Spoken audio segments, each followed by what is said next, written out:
consécutives élu comme député national du territoire de Bumba et 2 fois comme député provincial de l'Issala de la province de Mongala. Crispin Gbundu fut gouverneur de la même province par le passé. À ce jour, il est président du conseil d'administration de l'Agence congolaise de l'environnement, ACE en sigle. Face à l'actualité brillante de l'heure et au climat malsain qui règne au sein de l'ACE, climat entretenu par le directeur général de cet établissement public, le président du conseil d'administration était devant la presse ce mercredi 8 mai 2024. Et s'agissant du climat malsain au sein de l'ACE, Crispin Gbundu, sans aller parler d'eau de la cuillère, pointe du doigt le directeur général de cet établissement public pour mégestion caractérisée et violation flagrante des statuts et règlements de cette entreprise. Pour ce qui est du gouvernement Judith Toukala Souminois, il reste confiant à la vision du chef de l'État Félix-Antoine Tshisekedi Tshilombo qui veut voir l'équipe gouvernementale efficace et tournée vers l'intérêt du peuple. Pour ce qui les concerne, sa réussite est en grande partie liée à sa vision de servir d'abord le peuple et d'être à l'écoute de celui-ci.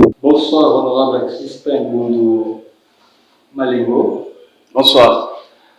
Pour ceux qui ne vous connaissent pas, on rappelle que vous êtes élu de Bumba, député national, et vous êtes également élu député provincial à l'Issala. Vous êtes gouverneur honoraire de la Mongala actuellement. Vous êtes PCA de l'Agence congolaise de l'environnement, ACE. Bonsoir, honorable. Bonsoir. Sans plus tarder, nous allons commencer d'abord par votre base de Bumba. Au regard notamment de votre parcours, il se trouve que vous avez été élu 4 fois consécutivement député national de la circonscription de Bumba. Quelle est votre stratégie politique, honorable? Merci beaucoup pour la question. Je dois dire que ma façon de concevoir la politique va de pair avec le développement, qui est le point fondamental, qui est même l'aspiration de la population aujourd'hui. Donc ma politique est liée au développement et ça rencontre l'aspiration de la population. Je dois rappeler que je ne suis pas que l'élu de Bumba, je suis aussi l'élu de la ville de l'Issala, 2 fois également comme député provincial. Et nous venons de soutenir aussi notre premier suppléant qui est élu sénateur. Donc nous avons une base provinciale, parce que je peux aujourd'hui me présenter à Bongandanga, je serai élu. Et je crois que c'est ça le point fondamental et essentiel. Le fait de rencontrer l'aspiration de la population et de demeurer, de travailler avec cette population pour qu'ils se retrouvent dans ces aspirations. Et aujourd'hui, je pense que ce n'est pas seulement le problème de la Mongala, c'est un problème national. Notre peuple veut le développement. Et quand vous êtes avec lui et que vous l'accompagnez dans ses œuvres de développement, que vous l'aidez aussi à agir dans ce sens-là, il est avec vous et il vous soutient. Je rappelle également que je suis formé comme opérateur de développement. J'ai une formation en économie et développement, ce qui fait que je suis avec le peuple. J'ai fait des petits travaux avec le peuple. J'enseigne également le peuple. Je donne mon idéologie de développement et c'est comme ça que nous avançons. Ils ne m'abandonnent pas parce qu'ils pensent qu'avec moi, petit à petit, ils peuvent réaliser ce qu'ils pensent de leur vie. Je peux compléter pour dire que vous l'accompagnez dans le projet de développement communautaire et le projet de développement citoyen. C'est ça. Oui. Honorable, au sujet du gouvernement que nous sommes en train d'attendre, oui. Les voix se sont élevées au regard du contexte socio-économique difficile que traverse le pays. Les voix se lèvent pour que les 32 des institutions de la République puissent être revues à la baisse. Et parmi ces priorités, c'est le format du gouvernement. Tout le monde s'accorde que le gouvernement, son format doit être revu à la baisse. Et vous de cet avis? Oui, je crois qu'il faut revoir à la baisse parce qu'il ne faut pas un format qui soit budgétivore. Il ne faut pas un nombre trop élevé de ministres, mais en même temps, il faut tenir compte aussi de la réalité du pays.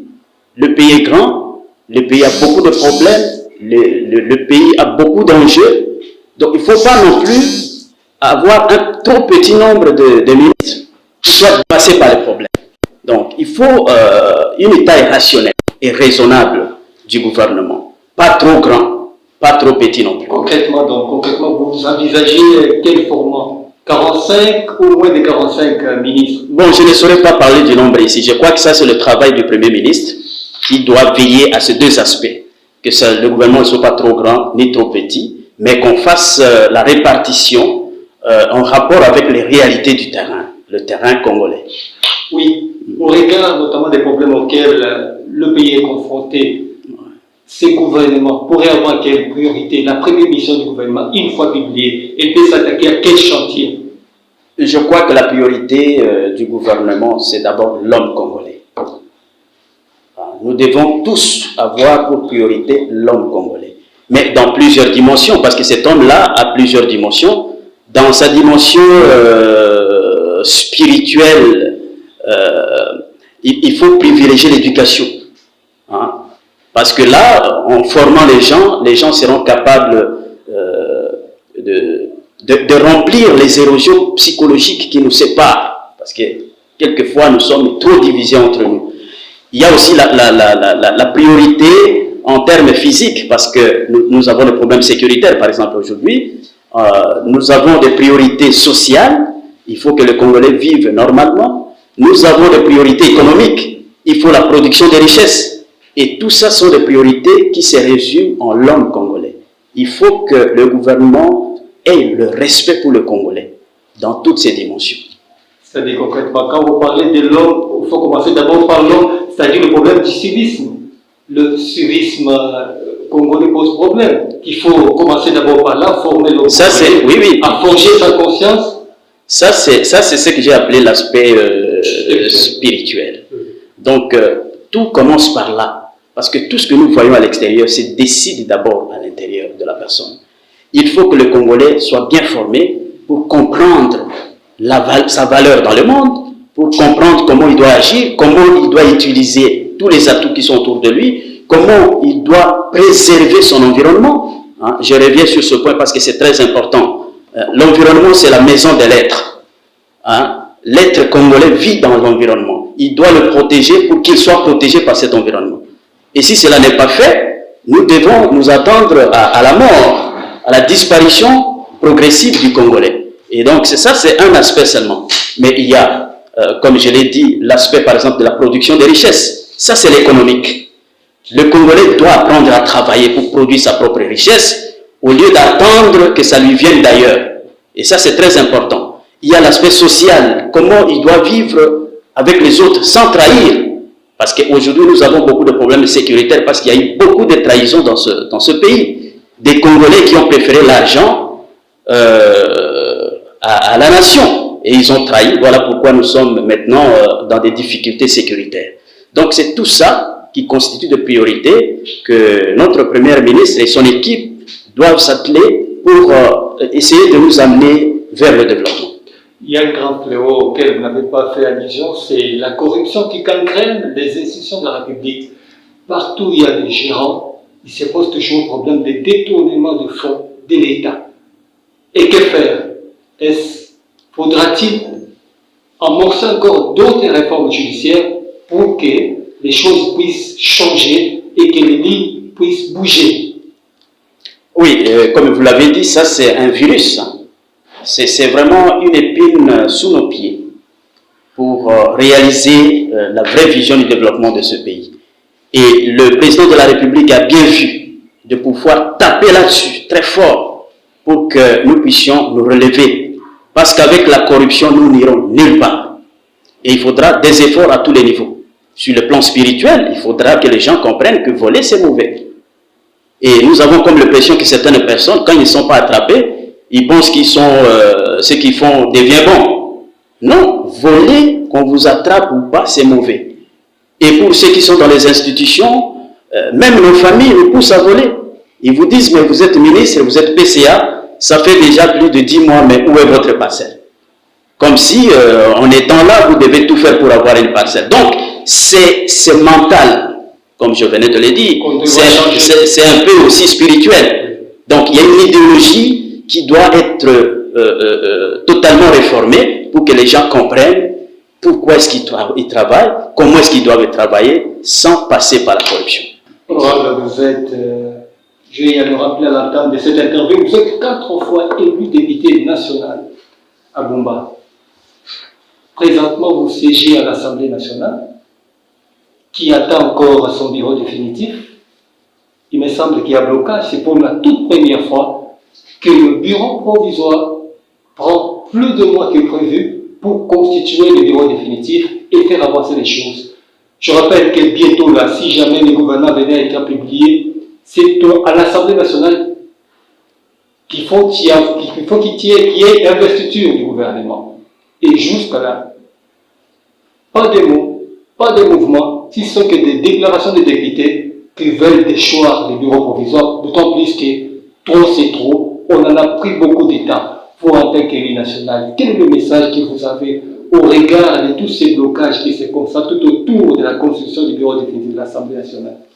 En tant qu'élu, la première des choses, c'est de rappeler à mes collègues que à tout moment, à chaque événement au niveau de l'Assemblée nationale, nous devons nous rappeler que nous sommes élus du peuple et que nous devons travailler pour l'intérêt de la population. Quels que soient des enjeux politiques qui peuvent survenir, le thermomètre, c'est la volonté du peuple. Le boussole, c'est la volonté du peuple. Et ça, c'est très important. Et je pense que tout ce qui s'est fait, c'est vrai qu'il y a des tractations politiques qui doivent se faire, parce que dans cette élection, il s'agit de la majorité de l'opposition qui présente des candidats. Et cette majorité est multiforme, multicatégorielle. Toutes ces personnes doivent se concerter d'abord avant de présenter des candidatures. L'opposition, la même chose. Ça prend un peu de temps. Mais ça ne peut pas devenir trop élastique, oubliant les urgences de la République. Et là, je pense qu'il y a un problème aussi de conscience politique. Nous avons fait des réunions pour demander au président du bureau provisoire de se dépasser pour convoquer la plénière et afficher les candidatures pour que nous puissions aller aux élections et commencer réellement à siéger en tant qu'élu avec notre bureau définitif. Donc, je crois que là, il y a des petits problèmes d'ambition qu'il faut régler, d'ambition parfois démesurée qu'il faut régler, mais nous, en tant que députés, c'est la voix de la majorité au niveau de l'Assemblée nationale qui tranche.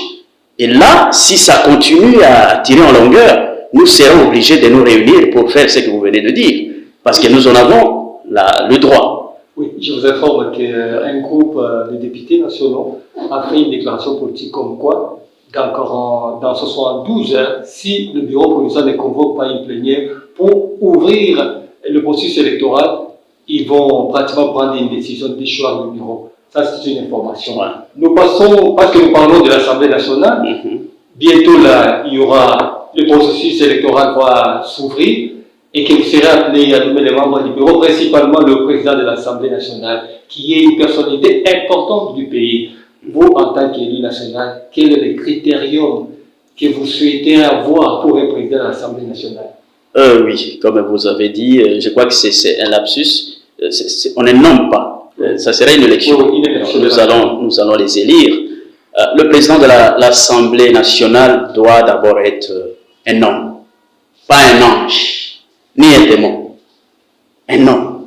Ça, c'est la première des choses. Mais un homme qui est doué de capacités. Des capacités d'abord intellectuelles, parce qu'il doit diriger des débats au niveau de l'Assemblée nationale. Il doit élever le niveau du débat. Nous sommes un grand pays, avec des grands intellectuels. Il faut que l'on sente que le débat qui se fait au niveau de l'Assemblée nationale, c'est un débat d'intellectuels, des gens, des érudits. Et il faut que le président soit un grand esprit, parce que là, il va diriger des esprits. Mais en même temps, il faut que ce soit un collègue.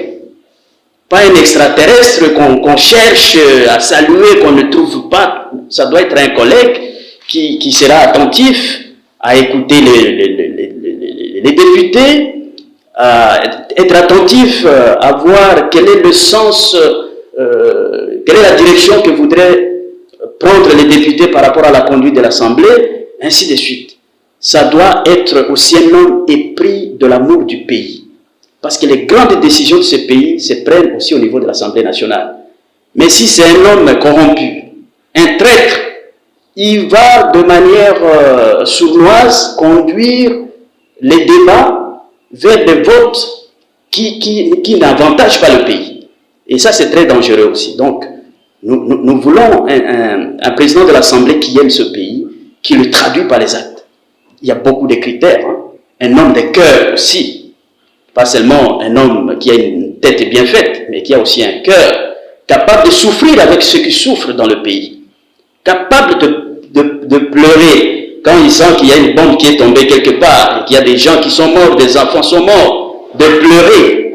Parce que le fait de pleurer va le pousser à agir davantage pour le bien du pays.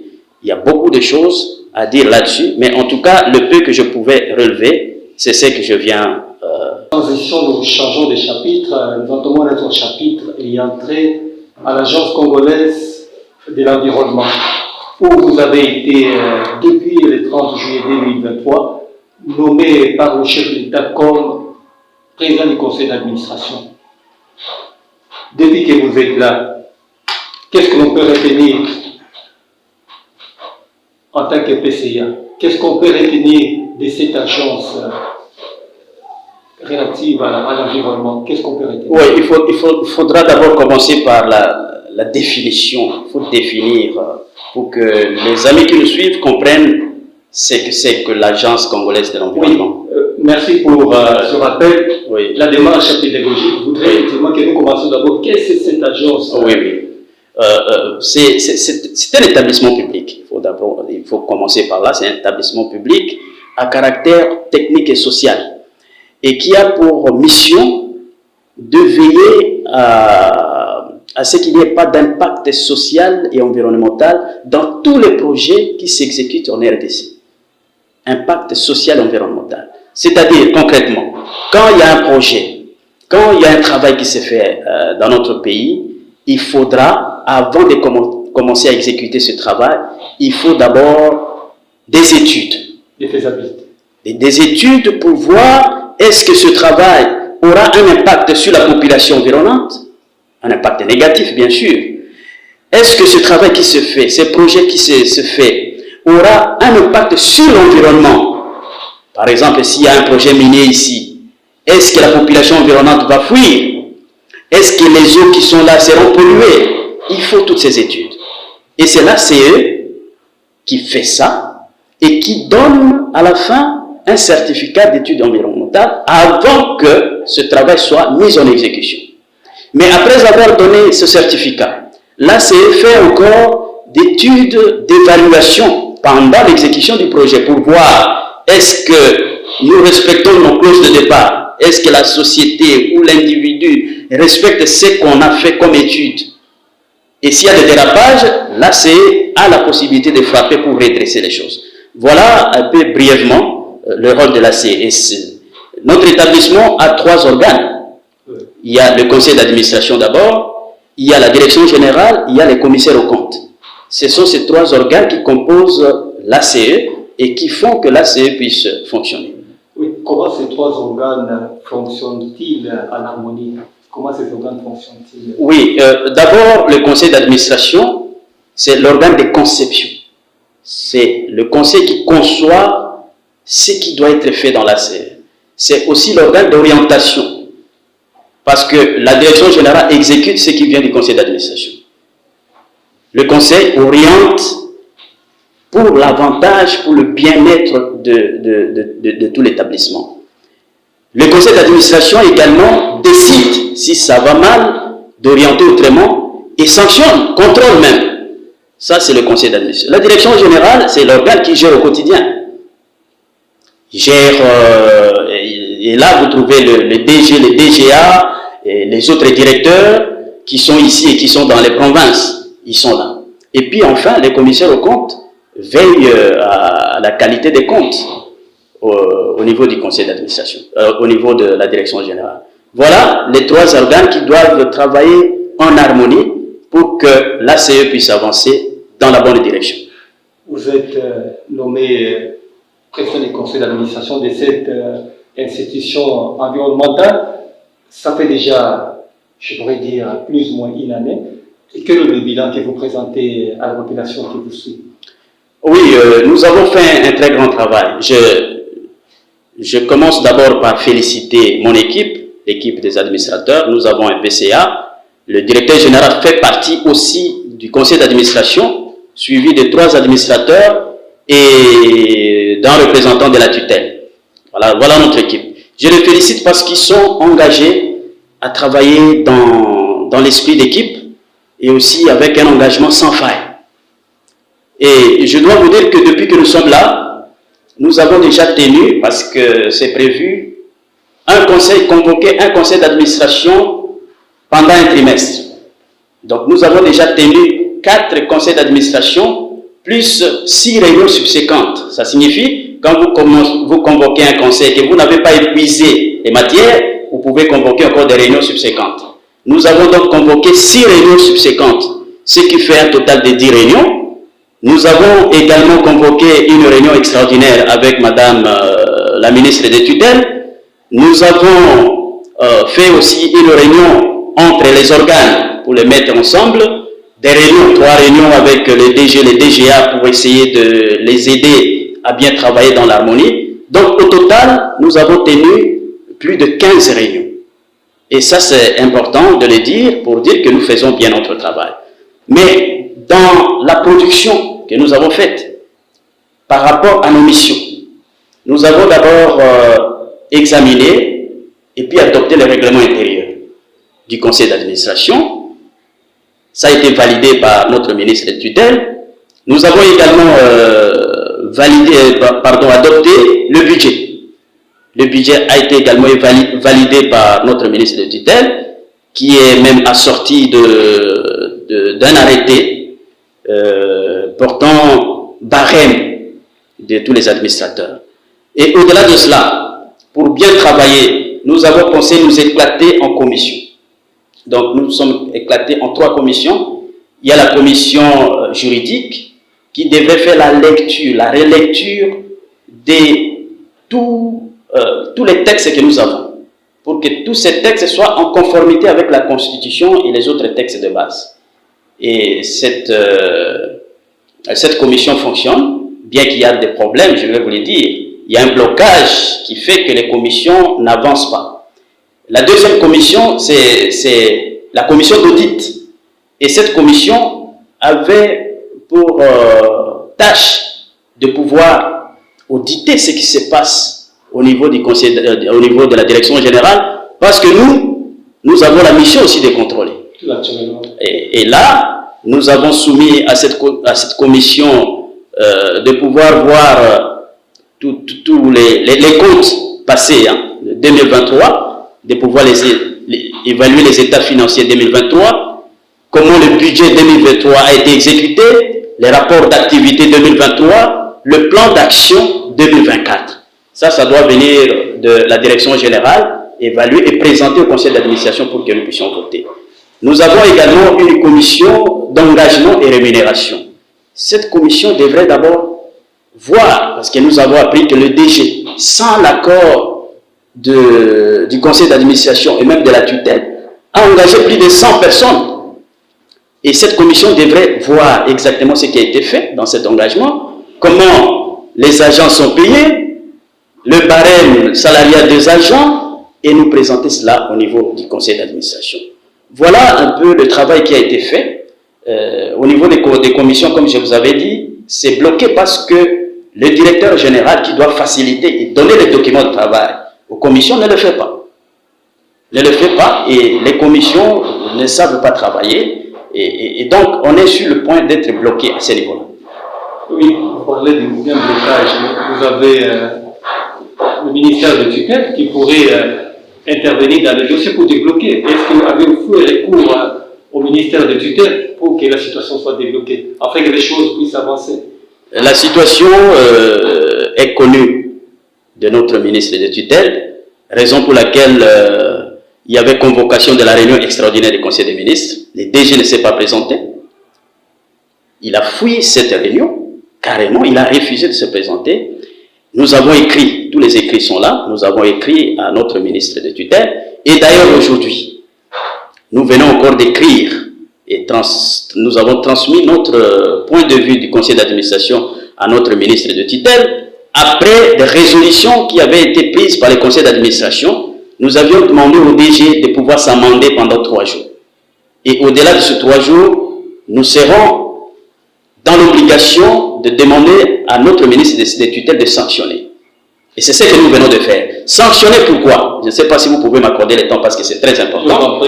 C'est très important. Sanctionner parce que nous remarquons que l'établissement public va vers la dérive et est presque contre le mais tous les signaux sont au rouge.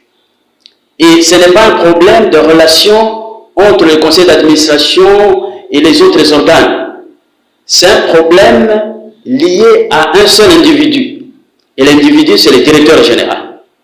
Parce qu'il y a un très bon rapport entre nous et les autres membres de la direction générale, avec les commissaires aux comptes, même avec la tutelle. Donc c'est la personne qui bloque. Pourquoi?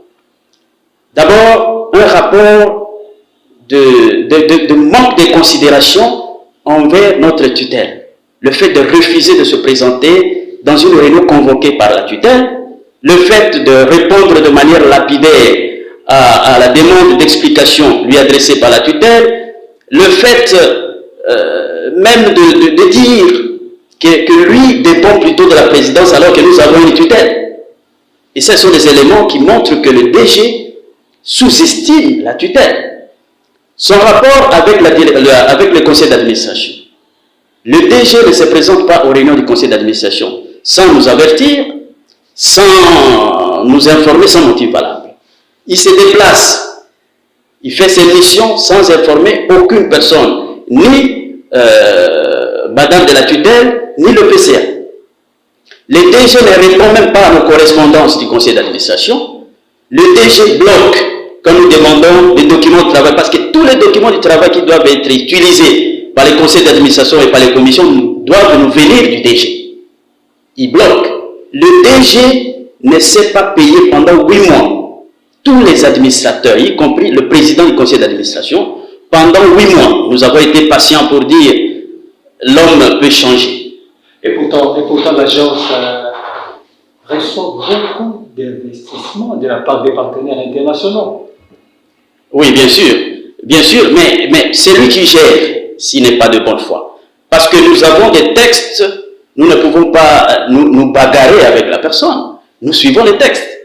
Et ces textes doivent être suivis et par le conseil d'administration et par la direction générale, le DG, et par tout le monde. Nous devons marcher en suivant les textes. Imaginez, j'ai parlé de la paye et tout ça. Nous ne pouvons pas sortir de la rue comme les agents. Mais les agents, c'est déjà plus de 3 fois qu'ils sont dans la rue. Ça signifie qu'il y a un problème de gestion. Mais il n'a pas de problème qu'avec le conseil d'administration, comme je viens de l'évoquer, sans oublier que il devrait chercher un moyen de déplacement pour le PCA, c'est connu, mais il ne le fait pas. Mon cabinet ici, nommé par lui, n'est pas payé pendant 8 mois. Je rappelle que ce sont des vies humaines qui sont concernées dans ce dossier. Est-ce que la ministre de tutelle ne peut pas prendre une sanction, de le suspendre en attendant une décision du chef de l'État? C'est ce que je viens de vous dire. Finalement, j'ai été très patient avec les conseils d'administration parce que j'ai dit à mes collègues que nous devons l'aider. Peut-être ce sont des choses qu'il ne comprend pas, mais nous devons l'aider à bien gérer parce que nous ne pouvons pas partager un bilan négatif que nous ne connaissons pas. Et voilà pourquoi aujourd'hui, je viens de vous dire, nous avons écrit, c'est la toute première fois. Bien sûr qu'on a transmis beaucoup de choses à notre ministre de tutelle, mais aujourd'hui, nous avons demandé en tant que conseil d'administration à notre ministre de tutelle de le suspendre. Parce qu'il n'a pas de problème qu'avec nous, il a aussi des problèmes au sein de la direction générale. Il n'associe pas ses collaborateurs qui doivent travailler, l'aider à bien travailler, en commençant par le DGA, est écarté de tout ce qui se passe. Tous les directeurs sont écartés, et ce sont ces gens-là qui doivent l'aider à produire. Est-ce qu'il n'y a pas un mécanisme à partir duquel vous pouvez faire appel à l'inspecteur général des finances pour auditer la gestion du DG de votre entreprise? C'est déjà en action, l'IGF est déjà là depuis plusieurs mois. Nous attendons maintenant les conclusions de ce qu'ils doivent faire, de ce qu'ils ont fait comme travail et éventuellement aussi la justice qui doit suivre. Mais nous avons été très patients parce que nous nous sommes dit l'homme peut faire des erreurs, mais il peut aussi se rattraper si on l'aide. Mais là, on s'est rendu compte que le DG est téméraire. Et il reste dans ses bottes, droit dans ses bottes, pour nous amener tous dans les gouffres. Et nous ne sommes pas d'accord d'aller dans un gouffre que nous n'avons pas creusé. En dépit de toutes ces difficultés auxquelles vous faites allusion, est-ce qu'on peut dire que l'Agence congolaise de l'environnement a encore de l'espoir? Oui, nous devons, étant donné que nous sommes des humains avec des têtes, des cœurs, comme je venais de le dire, nous ne devons pas perdre l'espoir. D'abord, par la qualité du travail qui doit être fait dans l'ACE, il s'agit de la protection des vies des hommes des Congolais. Sur l'impact négatif dans l'environnement, mais aussi dans la société. Donc, c'est une structure très importante. Si nous négligeons l'ACE, demain nous aurons des conséquences fâcheuses dans le pays et des gens vont mourir par notre faute. Mais pour cela, il faut la sélection des personnes qui doivent diriger des établissements pareils. Pourquoi? Si vous prenez une sentinelle qui est de votre famille, mais un ivrogne, attendez-vous à mourir parce qu'il va dormir là, sous l'ivresse, et quelqu'un va entrer pour vous tuer. Donc ce sont des choses qui ne doivent pas être faites à la légère.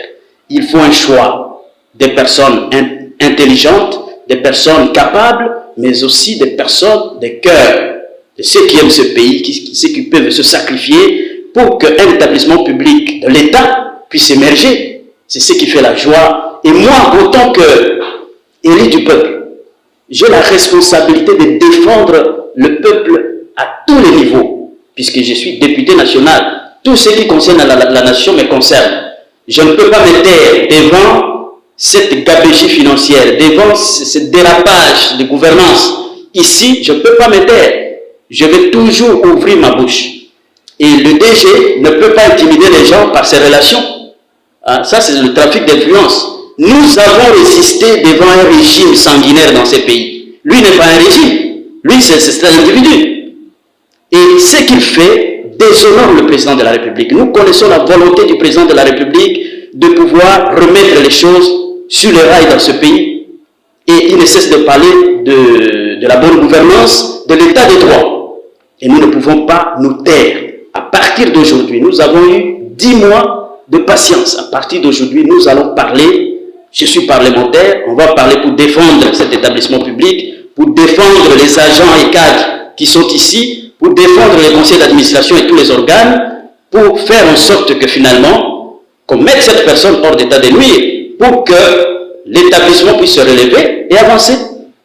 Avec votre autorisation, je... Merci beaucoup. Le mot de la fin, c'est d'abord au niveau de l'ACE. C'est maintenant que nous nous sommes permis d'ouvrir la bouche, de délier notre langue. Parce que trop, c'est trop. Il ne faudra pas que les gens pensent que notre silence, c'est un aveu d'échec. Nous sommes parlementaires. Nous avons beaucoup de voix à utiliser pour sauver cet établissement public, pas pour autre chose. Nous ne pouvons pas accepter de voir cet établissement public tomber, sombrer dans le gouffre. Et comme nous l'avons commencé aujourd'hui, ceux qui me connaissent pourront aller dire à ces gens qui pensent que je suis silencieux, donc incapable de faire quoi que ce soit. Ceux qui me connaissent savent que je suis aussi téméraire dans la recherche du bien, dans la recherche de la cause commune. Il y a beaucoup de gens qui vont soutenir ce que nous avons commencé aujourd'hui pour le bien communautaire. Nous devons toujours nous battre pour le bien communautaire. Ça, c'est pour la CE. Mais nous demandons également aux hommes de bonne volonté qui travaillent ici de se mettre au travail. Malgré tous les problèmes que nous avons, tous les directeurs, nous vous invitons à vous mettre au travail. Tout ce que vous savez faire, faites-le. Dieu va venir en aide aux gens qui sont dans la droiture, dans la justice. À tous ceux qui sont en train de souffrir. Beaucoup d'agents ne savent plus payer leur maison, ils sont des locataires, ils sont chassés de leur maison à cause de ce désordre qui est du chef, du directeur général. Je suis clair là-dessus. Il faudra que tout le monde puisse se remettre au travail. Au directeur général, s'il est possible qu'il puisse revenir en arrière, il a encore le temps de bien faire. On dit en latin errare humanum est, c'est de persévérer in errore absurdum est. Persévérer dans l'erreur, c'est ça qui est diabolique. Mais on peut faire des erreurs et se rattraper et faire mieux. À la population congolaise, parce que là vous avez posé aussi des questions comme député national, nous sommes vos élus, nous ferons tout pendant ce mandat. L'essentiel c'est de bien gérer le mandat. Avoir le mandat c'est facile, hein? Mais gérer le mandat au profit du peuple, c'est ce qui est plus difficile. Nous prendrons la parole quand il le faut, même s'il faut aller à contre-courant. Pour l'intérêt du peuple, nous le ferons. Honorable député, Monsieur le Président du Conseil d'administration, tout a été dit. Il ne reste qu'à vous dire merci pour avoir accepté de nous accorder cette interview, moi et mon confrère de Molière Télévision. Une fois de plus, merci. Merci beaucoup.